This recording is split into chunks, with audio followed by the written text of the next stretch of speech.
Hello, everyone, and welcome back to the PlainTalk English Podcast. I'm your host, Daniel. Hi, everyone. I'm Anna. We're really happy to have you with us today.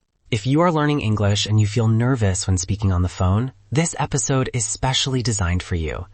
Anna, do you remember that time I had to make my first important phone call in English for a job interview? I sure do.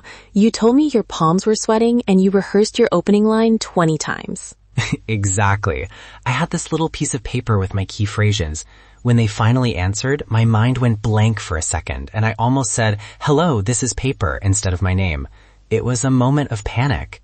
We've all been there. It's a universal experience for language learners. Many learners can speak English face-to-face, relying on gestures and lip reading, but phone calls are a completely different challenge for them. That's so true. On a phone call, there is no body language, no facial expressions, no eye contact to help you. It's just sound, listening and speaking. It's like navigating in the fog. But don't worry. That's exactly why we're here. Today we will help you learn how to make phone calls in English easily, step by step, and without stress. We want to turn that fog into a clear path. We will use simple, clear English, real-life examples that you can actually use, and easy-to-follow conversations so you can see the language in action. So relax, get comfortable, listen carefully, and most importantly, practice with us. By the end of this episode, you will feel much more confident the next time you pick up the phone. Okay, Anna, let's start at the very beginning. In your view, why do phone calls feel so scary for beginners? You mentioned a few reasons before, but let's go a bit deeper. Sure, Daniel. I think there are several major reasons that build on each other. First, as we briefly mentioned, people tend to speak fast on the phone. In real life, you can see when someone is about to speak or when they finished a thought. On the phone, the pace is quicker and the pauses are shorter. Yes, that's absolutely true. There are no visual cues to signal that it's your turn to talk, so the conversation can feel like a high-speed train.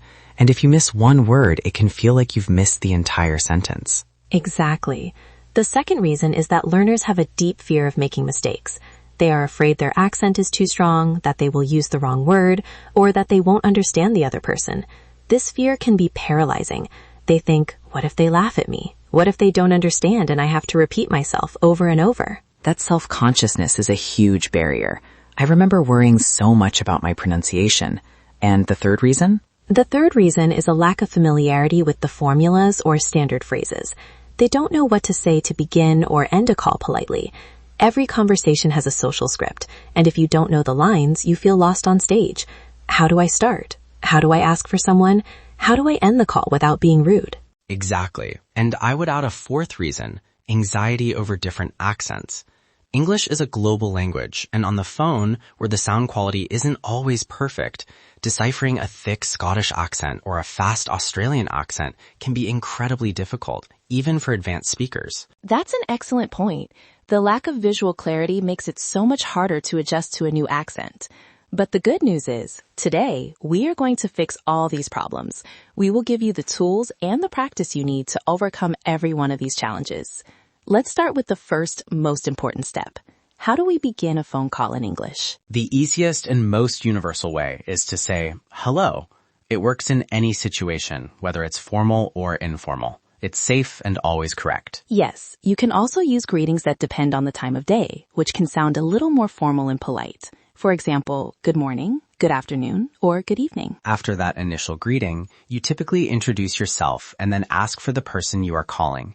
It's important to say who you are early so the other person isn't left guessing. Let's break that down. In an informal situation, like calling a friend, you could say, "Hi, it's Anna." Or, "Hey, is Sarah there? It's Anna calling." And in a more formal context, or if you don't know the person answering, it's better to be a bit more polite. For example, "Hello, my name is Daniel Smith." After you introduce yourself, you ask for the person. Here are some great phrases for that. A very common and polite one is, "Hello, may I speak to Ahmed, please?" The use of may I and please makes it very polite. A slightly less formal, but still very polite alternative is, "Hello, could I speak with Ahmed, please?" Could is a bit more common in everyday speech than may. And a more direct informal option, but still acceptable in many situations is, "Hi, is this Sarah speaking?" Or, "Hi, is Sarah available?" Let's do a short example to see how it all flows together. Imagine I am calling Anna at her home. Hello, may I speak to Anna, please? Yes, this is Anna speaking. Hi, Anna. This is Daniel. How are you? Oh, hi, Daniel. I'm good, thank you. It's great to hear from you. How about you? I'm doing great. Thanks for asking. You see, that was a simple, natural opening.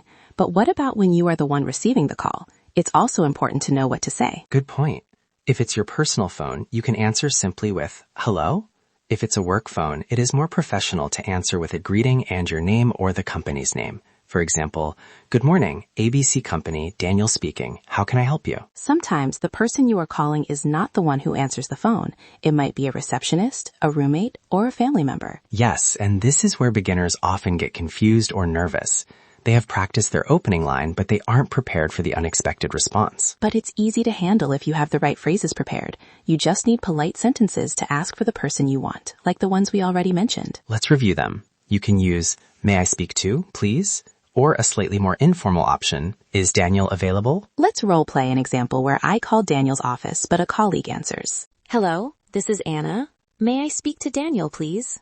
I'm sorry, he's not available right now. He's in a meeting until noon. Oh, I see. No problem. Do you know when would be a better time to call back? You could try again this afternoon, perhaps around 3 p.m.? Okay, I'll do that. Or could I leave a message for him? Yes, of course. Please just tell him that Anna called regarding the project report. Certainly, I'll make sure he gets the message. Thank you so much for your help. As we just heard, leaving a message is a very common and necessary skill, especially in the world of work. Yes, it's crucial. If the person isn't there, you can't just hang up. Leaving a clear message ensures your call was not a waste of time. You can say, can I leave a message? Or could you please take a message for me? And when you leave the message, be clear and concise. State your name, the reason for your call, if appropriate, and if you want them to call you back.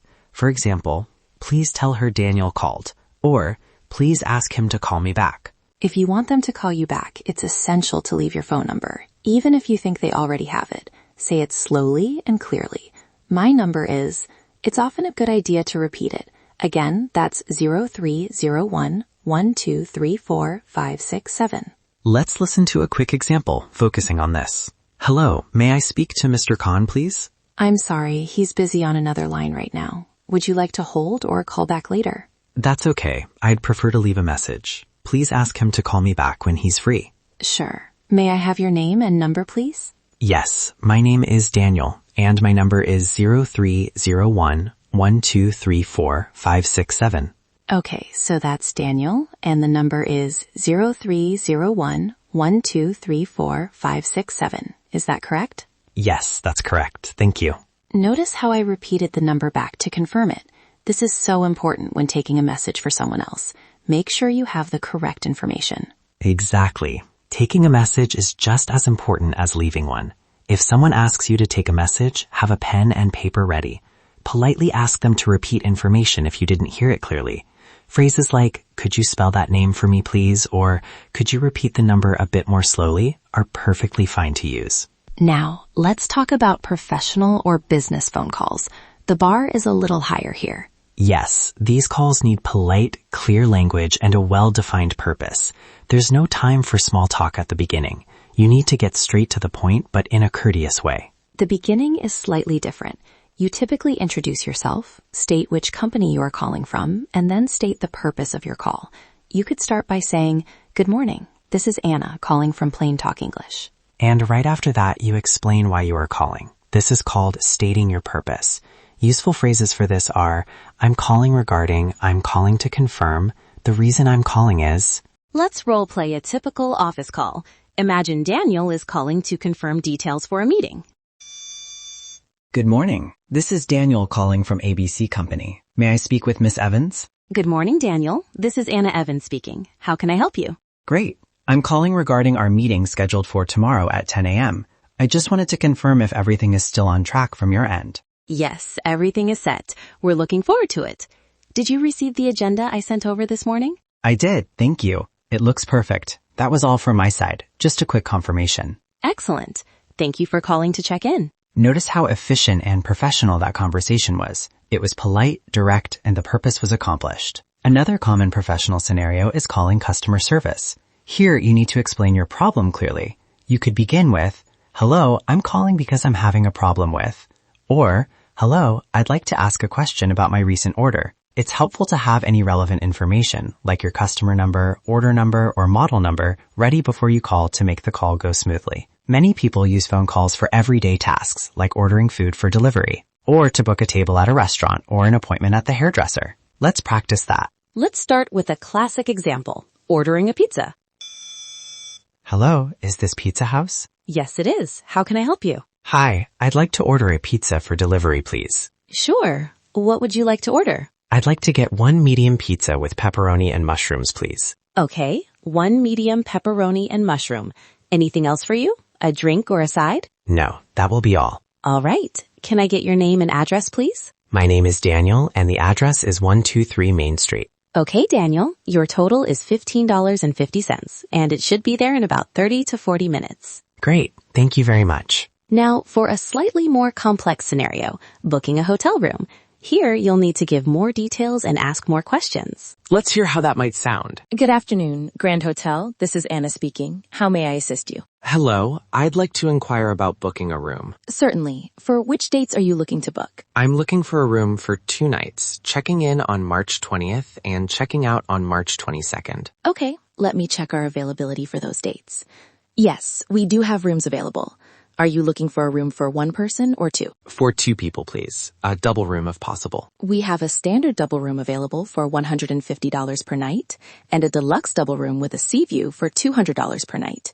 Both rates include breakfast. The standard double sounds good. Does the room have Wi-Fi? Yes, all our rooms have complimentary high-speed Wi-Fi. Perfect. I'd like to book the standard double room for those dates then. Excellent. To finalize the booking, I'll need your full name and a credit card number to hold the room. Anna, let's be real. Sometimes phone calls don't go smoothly.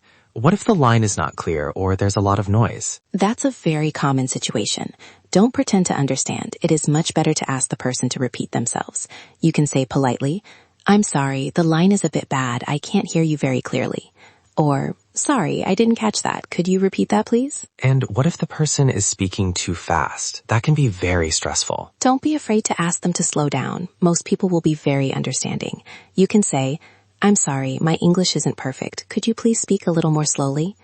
Being honest about your English level often makes people more patient and helpful. And what about the dreaded wrong number?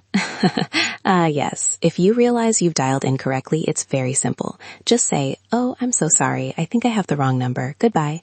And if someone calls you by mistake, you can just say, "I'm sorry. I think you have the wrong number." Let's do a quick example of a bad connection.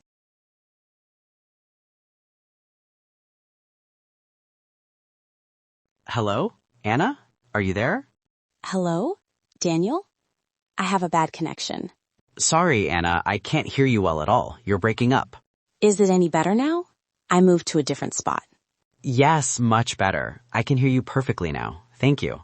Ending a call politely is just as important as starting it well. You can't just hang up.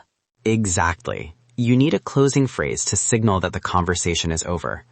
In an informal call with a friend, you can say things like, "All right, I'll let you go now. It was great talking to you. Talk to you later."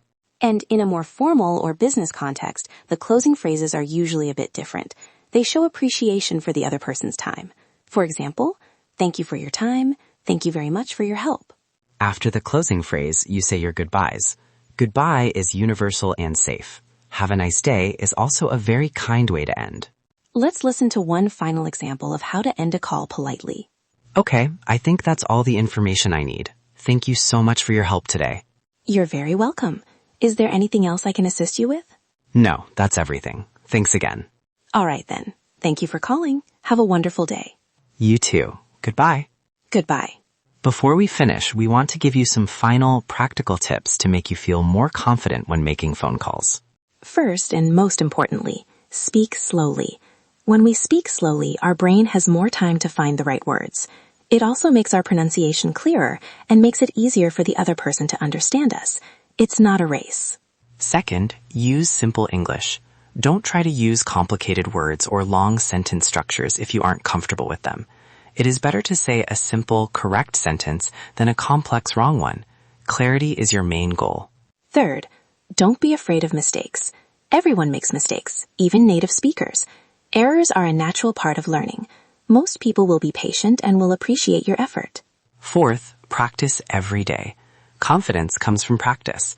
Call a restaurant to ask for their hours. Call a movie theater to ask for showtimes. These are low-risk calls and great practice. You can even practice with a friend. A fifth tip, prepare before you call.